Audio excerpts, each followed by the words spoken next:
Hey guys, my dad, your president of the United States, Joe Biden, is delivering a remark to the Supreme Court's decision. Let's hear it for a while. Free from the interference of politics.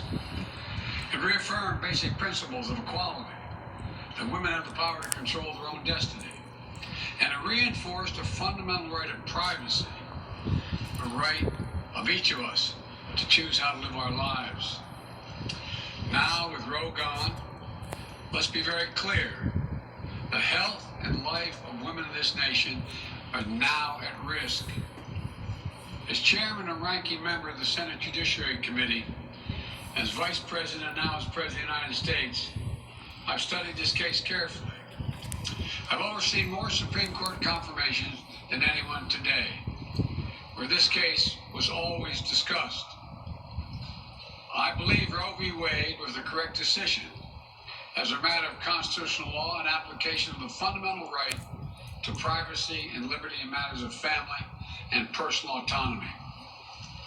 It was a decision on a complex matter, but through a careful balance between a woman's right to choose earlier in her pregnancy and the state's ability to regulate later in her pregnancy. A decision with broad national consensus that most Americans of faith and backgrounds found acceptable, that had been the law of the land for most of the lifetime of Americans today. And it was a constitutional principle upheld by justices appointed by Democrat and Republican presidents alike. Roe v. Wade was a 7-2 decision, written by a justice appointed by a Republican president, Richard Nixon.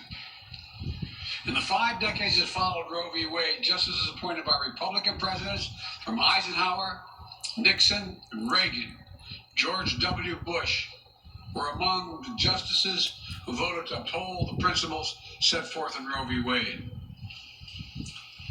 It was the 3 justices named by one president, Donald Trump, who were the core of today's decision to upend the scales of justice and eliminate a fundamental right for women in this country.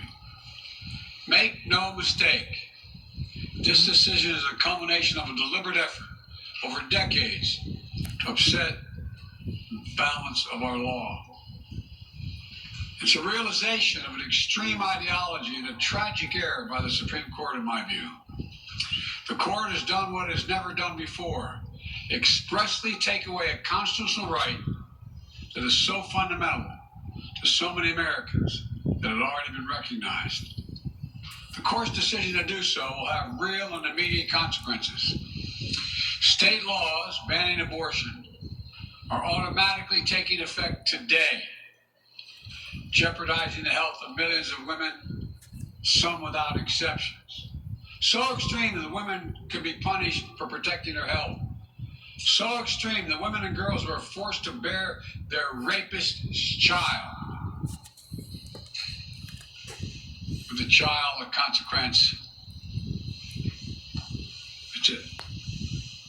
It just stuns me. So extreme that doctors will be criminalized for fulfilling their duty to care. Imagine having a young woman having to carry the child of incest as a consequence of incest. No option. Too often the case. The poor women are going to be hit the hardest. It's cruel. In fact, the court laid out state laws criminalizing abortion that go back to the 1800s as a rationale. The court literally taking America back 150 years.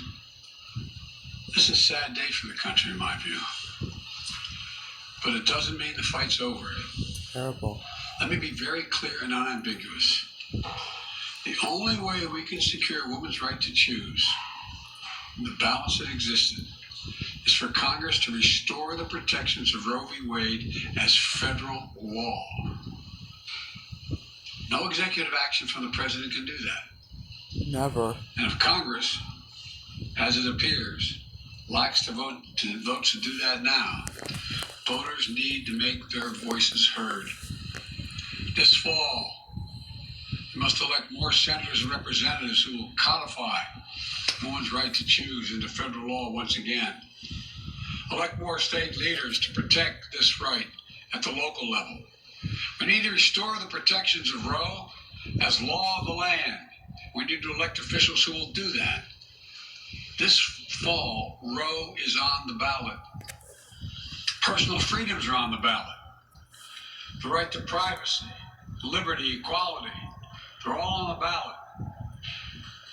Until then, I will do all of my power to protect a woman's right in states where they will face the consequences of today's decision. While the court's decision cast a dark shadow over a large swath of the land, many states in this country still recognize a woman's right to choose. So, if a woman lives in a state that restricts abortion, the Supreme Court's decision does not prevent her from traveling from her home state to the state that allows it. It does not prevent a doctor in that state from treating her. As the Attorney General has made clear, women must remain free to travel safely to another state to seek care they need. My administration will defend that bedrock right. If any state or local official, high or low, tries to interfere with a woman's exercising her basic right to travel, I will do everything in my power to fight that deeply un-American attack. My administration will also protect a woman's access to medications. Stop the that are abort. approved by the Food and Drug Administration, the FDA, like contraception, which is essential for preventative health care. Mifepristone, which the FDA approved 20 years ago to safely end early pregnancies and is commonly used to treat miscarriages.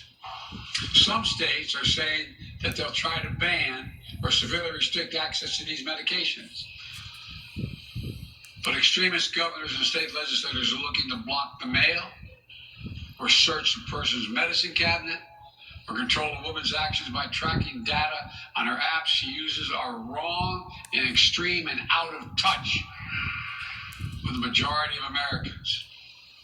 The American Medical Association, the American College of Obstetricians and Gynecologists, wrote to me and Vice President Harris stressing that these laws are not based on evidence and asking us to act to protect access to care. They say by limiting access to these medicines, maternal mortality will climb in America. That's what they say. Today, I'm directing the Department of Health and Human Services to take steps to ensure these critical medications are available to the fullest extent possible. And the politicians cannot interfere in the decisions that should be made between a woman and her doctor. And my administration will remain vigilant as the implications of this decision play out. I've warned about how this decision risks the broader right to privacy for everyone. That's because Roe recognized the fundamental right to privacy that has served as a basis for so many more rights that we've come to take for granted, that are ingrained in the fabric of this country. The right to make the best decisions for your health. The right to use birth control, a married couple in the privacy of their bedroom, for God's sake. The right to marry the person you love. Now, Justice Thomas said as much today. He explicitly called to reconsider the right of marriage equality, the right of couples to make their choices on contraception. This extreme and dangerous path the court is now taking us on. It is. Let me close with 2 points. First, I call on everyone, no matter how deeply they care about this decision, to keep all protests peaceful. Peaceful, peaceful, peaceful. No intimidation. Violence is never acceptable. Threats and intimidation are not speech. We must stand against violence in any form, regardless of your rationale. Second, I know so many of us are frustrated and disillusioned that the court has taken something away that's so fundamental. I know so many women are now going to face incredibly difficult situations. I hear you. I support you. I stand with you. The consequences and the consensus of the American people, core principles of equality, liberty, dignity, and the stability of the rule of law demand that Roe should not have been overturned. With this decision, the conservative majority of the Supreme Court shows how extreme it is, how far removed they are from the majority of this country. They made the United States an outlier among developed nations in the world. But this decision must not be the final word. My administration will use all of its appropriate lawful powers, but Congress must act. And with your vote, Congress must act. you can act. We all You can act. have the final word. This is not over. Thank you very much. I'm more to say this in weeks to come. Thank you. Alright, if you guys like this video, please... If you guys like this video of my reaction of President Biden's speech, my dad, go ahead and subscribe, drop a like, and comment below. And make sure you also follow me on Twitter, turn on notifications so you never miss a video. See you on the next video soon, everyone. An anticipated protest called on demonstrators to